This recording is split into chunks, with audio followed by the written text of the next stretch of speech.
મારી વાલી દીકરી કાવ્યા ક્યારે મોટી થઈ ગઈ એ ખબર જ ન પડી.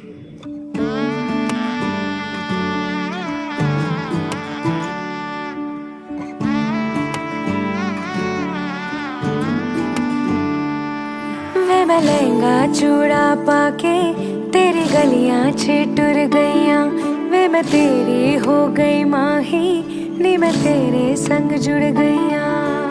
કાવ્યા, તું જ મારા જીવનનું અભિન્ન અંગ છો અને છબી તેમજ પ્રતિકૃતિ છો.